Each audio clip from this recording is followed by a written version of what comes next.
अगर आप एक ऐसे इन्वेस्टर हैं जो कि म्यूचुअल फंड्स में अपना इन्वेस्टमेंट स्टार्ट करना चाहते हैं तो ये वीडियो आपके लिए है। इस वीडियो में मैं म्यूचुअल फंड इन्वेस्टमेंट्स का कंप्लीट प्रोसेस बताऊंगा जिसको फॉलो कर आप भी एक अच्छे इन्वेस्टर बन पाएंगे।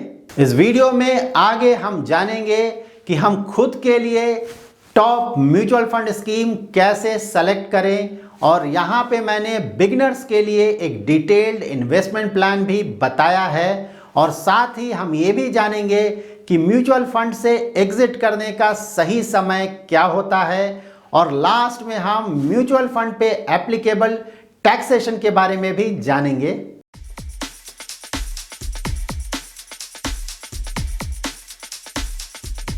म्यूचुअल फंड्स में अपना इन्वेस्टमेंट करने से पहले आप इन 3 चीज़ों को ज़रूर डिसाइड कर लें, क्योंकि अगर आपने इन 3 चीज़ों को डिसाइड किए बिना ही अपना इन्वेस्टमेंट कर लिया तो आपका फ्यूचर में जो इन्वेस्टमेंट जर्नी होगा वो काफ़ी ज़्यादा स्ट्रेसफुल होगा। नंबर 1, सबसे पहले आप डिसाइड करेंगे कि आपके लाइफ के गोल्स क्या हैं। गोल्स का कुछ एग्जांपल हो सकता है लाइक रिटायरमेंट प्लानिंग या चिल्ड्रन एजुकेशन, या फिर अगर आपको खुद के लिए एक घर खरीदना है और उसके लिए आपको एक कॉर्पस बनाना है। सेकंड पॉइंट है इन्वेस्टमेंट होराइजन। आप हमेशा ये ध्यान में रखें कि ऑफ कोर्स लॉन्ग टर्म में इक्विटी म्यूचुअल फंड्स काफ़ी अच्छा रिटर्न्स देते हैं, लेकिन ये प्रोडक्ट्स काफ़ी ज़्यादा रिस्की होते हैं और इसमें आपके प्रिंसिपल अमाउंट के कम होने के चांसेस भी काफ़ी ज़्यादा होते हैं। इसलिए आप कभी भी किसी भी इक्विटी म्यूचुअल फंड में अपना इन्वेस्टमेंट कर रहे हो तो अपना मिनिमम इन्वेस्टमेंट होराइजन 5 इयर्स जरूर रखें। थर्ड पॉइंट है रिस्क एपेटाइट। इसका मतलब ये हुआ कि आप अपने इन्वेस्टमेंट में कितना ज़्यादा रिस्क ले सकते हैं। जब आप इक्विटी म्यूचुअल फंड्स में अपना इन्वेस्टमेंट करते हैं और अनफॉर्चुनेटली अगर मार्केट में कोई मेजर करेक्शन आता है तो शॉर्ट टर्म के लिए आपका प्रिंसिपल अमाउंट इवन 20 to 30% कम हो सकता है। तो अगर आप एक ऐसे इन्वेस्टर हैं जिसका अगर प्रिंसिपल अमाउंट 20 to 30% कम हो जाता है, तब भी अगर आप डर कर अपने म्यूचुअल फंड यूनिट्स को रिडीम नहीं करेंगे तभी आप इक्विटी म्यूचुअल फंड्स में अपना इन्वेस्टमेंट करें। सो नाउ हमने अपना goals, investment horizon and risk appetite confirm कर लिया है। नाउ हमें यह पता लगाना है कि हम म्यूचुअल फंड्स में अपना इन्वेस्टमेंट कैसे करें। म्यूचुअल फंड में इन्वेस्टमेंट स्टार्ट करते वक्त सबसे पहले आपको यह डिसाइड करना है कि आपको म्यूचुअल फंड के किस कैटेगरी में अपना इन्वेस्टमेंट करना है। अगर आप एक न्यू इन्वेस्टर हैं तो आपको लार्ज कैप फंड से अपना इन्वेस्टमेंट स्टार्ट करना चाहिए, और अगर आपको mid cap and small cap stocks में भी थोड़ा एक्सपोजर चाहिए तो आपके लिए फ्लेक्सी कैप फंड्स भी एक अच्छा ऑप्शन हो सकता है। लार्ज कैप कैटेगरी में इन्वेस्टमेंट करने के लिए न्यू इन्वेस्टर्स के लिए इंडेक्स फंड ज़्यादा अच्छा इन्वेस्टमेंट ऑप्शन हो सकता है। इंडेक्स फंड्स पैसिव फंड्स होते हैं जिसमें फंड मैनेजर्स सिंपली बेंचमार्क को रिप्लिकेट करते हैं। इसका मतलब ये हुआ कि बेंचमार्क में जो भी स्टॉक्स हैं, इंडेक्स फंड्स भी उन सेम स्टॉक्स में सेम प्रोपोर्शन में अपना इन्वेस्टमेंट करेगा। इंडेक्स फंड्स को एक्टिवली मैनेज नहीं किया जाता है, दैट्स व्हाई इंडेक्स फंड्स का expense ratio as compare to active funds काफ़ी कम होता है। जबकि एक्टिवली मैनेज्ड फंड्स ऐसे फंड्स होते हैं जिसको फंड मैनेजर्स एक्टिवली मैनेज करते हैं और बेसिस मार्केट कंडीशंस वो अपने स्टॉक्स को या स्टॉक्स के वेटेज को चेंज कर सकते हैं। सो नाउ अब हमने अपना म्यूचुअल फंड कैटेगरी सेलेक्ट कर लिया है। अब हमें ये पता लगाना है कि इस कैटेगरी में हम बेस्ट म्यूचुअल फंड स्कीम कैसे सेलेक्ट करें। किसी भी कैटेगरी के बेस्ट फंड को सेलेक्ट करने के लिए आप उस कैटेगरी के सारे फंड्स का परफॉर्मेंस चेक करें। जो भी फंड्स लॉन्ग टर्म में कंसिस्टेंटली अपने बेंचमार्क को बीट कर रहा है और साथ ही as compare to other top funds अच्छा परफॉर्मेंस दे रहा है, उन फंड्स में आप अपना इन्वेस्टमेंट कर सकते हैं। और साथ ही आप इन फंड्स का sector allocation and stock portfolio, market cap allocation and risk and return parameters भी जरूर चेक करें। आप वैसे फंड्स को अवॉइड कर सकते हैं जिनका AUM that is asset under management काफ़ी छोटा है, दैट इज 500 करोड़ से कम है, और जिसका expense ratio as compare to other funds काफ़ी ज़्यादा है। और साथ ही आप उस फंड के फंड मैनेजर के डिटेल्स के बारे में भी चेक करें, लाइक ये फंड मैनेजर इस फंड को कब से मैनेज कर रहा है और पास्ट में इस फंड मैनेजर ने जिन भी फंड्स को मैनेज किया है उन फंड्स का परफॉर्मेंस कैसा रहा है। So now basis all these parameters मैंने न्यू इन्वेस्टर्स के लिए 3 फंड्स सेलेक्ट किया है। Out of these 3 funds 2 funds large cap के इंडेक्स फंड्स हैं और 1 फंड एक फ्लैक्सी कैप फंड है। लार्ज कैप कैटेगरी का हमारा फर्स्ट इंडेक्स फंड है HDFC index fund Nifty 50 plan. इस फंड का बेंचमार्क है निफ्टी 50। इसका मतलब ये हुआ कि ये fund market capitalisation wise India की टॉप 50 कंपनीज में अपना इन्वेस्टमेंट करता है। यहाँ पर आप इस फंड के 1 year, 3 year, 5 year and 10 year के रिटर्न्स चेक कर सकते हैं। तो अगर आप खुद से अपना इन्वेस्टमेंट करते हैं तो हमेशा ही डायरेक्ट प्लान में अपना इन्वेस्टमेंट करें, क्योंकि डायरेक्ट प्लान का एक्सपेंस रेशियो काफ़ी कम होता है as compare to regular plan. That's why उनका रिटर्न्स भी ज़्यादा आता है। इंडेक्स फंड्स का रिटर्न्स उनके बेंचमार्क से हमेशा ही थोड़ा कम आएगा। इसका रीज़न है इनका expense ratio and tracking error. अगर आप इंडेक्स फंड्स के बारे में डिटेल से जानना चाहते हैं तो उस पर मैंने ऑलरेडी एक डिटेल्ड वीडियो पब्लिश किया हुआ है। नाउ हम इस फंड का सेक्टर एलोकेशन चेक करेंगे। इस फंड ने जिन मेजर सेक्टर्स में अपना इन्वेस्टमेंट किया है वो सेक्टर्स हैं financial, tech, energy, FMCG and construction. यहाँ पर आप देख सकते हैं निफ्टी 50 इंडेक्स का काफ़ी बड़ा एक्सपोजर है फाइनेंशियल एंड टेक सेक्टर में। इस फंड का सेक्टर एलोकेशन काफ़ी ज़्यादा कॉन्सेंट्रेटेड है, क्योंकि टॉप 5 सेक्टर्स में इस फंड ने अपने टोटल एसेट का अबाउट 80% इन्वेस्ट किया है। नाउ हम इस फंड का स्टॉक पोर्टफोलियो चेक करेंगे। इस फंड ने जिन मेजर कंपनीज में अपना इन्वेस्टमेंट किया है वो कंपनीज हैं Reliance industries, Infosys, HDFC bank, ICICI bank and HDFC।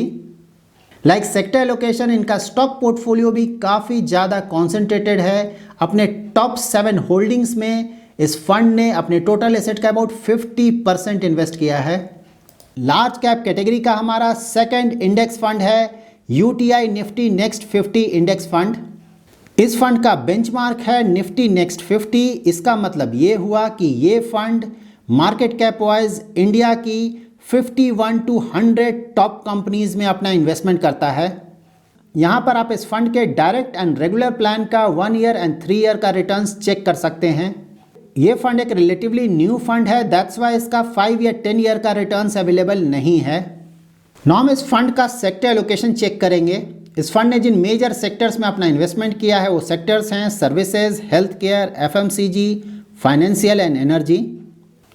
So as compare to Nifty 50 इंडेक्स, निफ्टी नेक्स्ट 50 का index sector allocation wise well diversified है।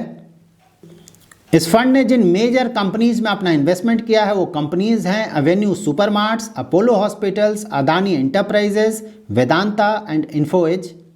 इस फंड का स्टॉक पोर्टफोलियो भी वेल डाइवर्सिफाइड है। इस फंड ने अपने टॉप 10 होल्डिंग्स में अपने टोटल एसेट का अबाउट 34% इन्वेस्ट किया है।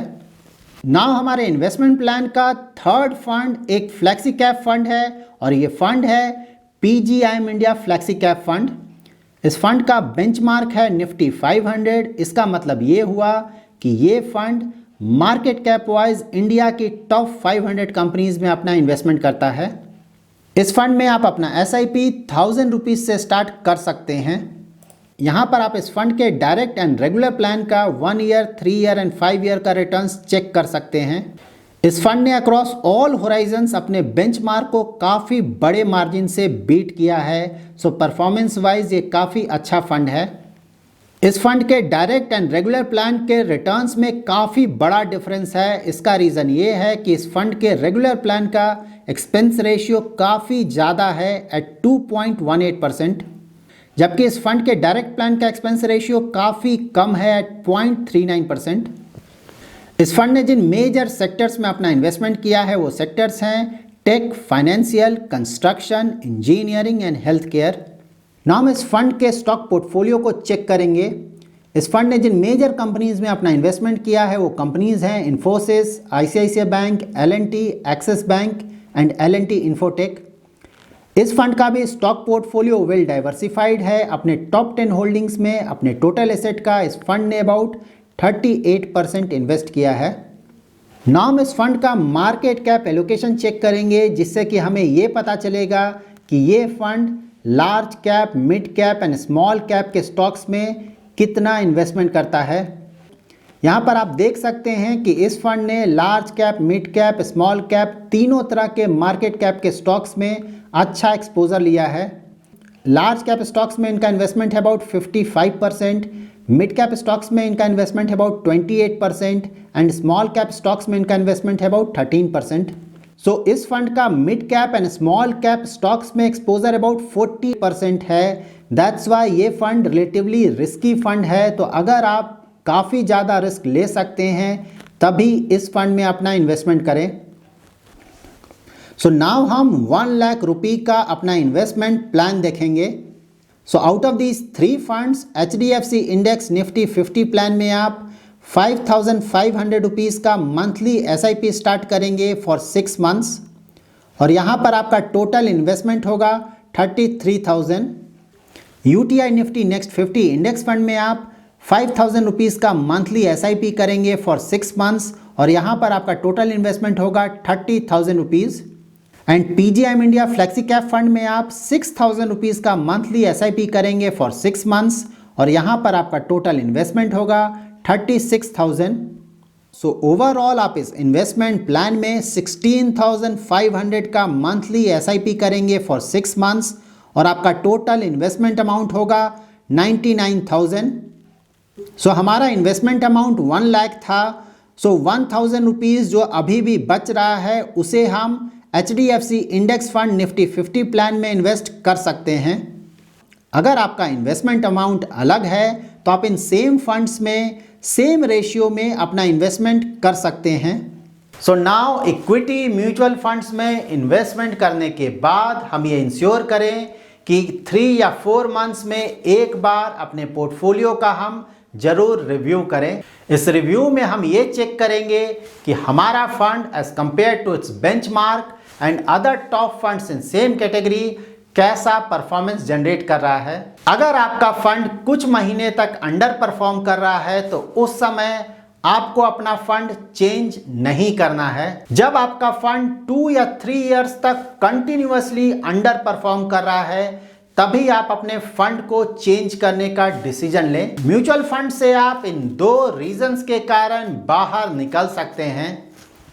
फर्स्ट ऑफ कोर्स है अंडर परफॉर्मेंस। अगर आपका फंड काफ़ी लंबे समय तक अच्छा परफॉर्मेंस नहीं दे रहा है तो ऑफ कोर्स आपको उस फंड से निकल जाना चाहिए। सेकंड रीज़न है अगर आपका गोल अचीव हो चुका है या फिर आपका गोल 1 या 2 साल के बाद आने वाला है, in that case also slowly आप अपने पैसे को निकालना स्टार्ट कर देंगे। आप कभी भी अपने पैसे को निकालने के लिए लास्ट मोमेंट का वेट नहीं करेंगे क्योंकि हो सकता है कि अनफॉर्चुनेटली उस समय अगर स्टॉक मार्केट में मेजर करेक्शन आता है तो आपका रिटर्न्स काफ़ी हद तक कम हो जाएगा। सो नाउ हम इक्विटी म्यूचुअल फंड्स पे एप्लीकेबल टैक्सेशन के बारे में जानेंगे। अगर आप अपने इक्विटी म्यूचुअल फंड यूनिट्स को 1 ईयर से पहले रिडीम करते हैं तो आपका जो भी प्रॉफिट आएगा उस प्रॉफिट को हम शॉर्ट टर्म कैपिटल गेन्स बोलेंगे और इस पे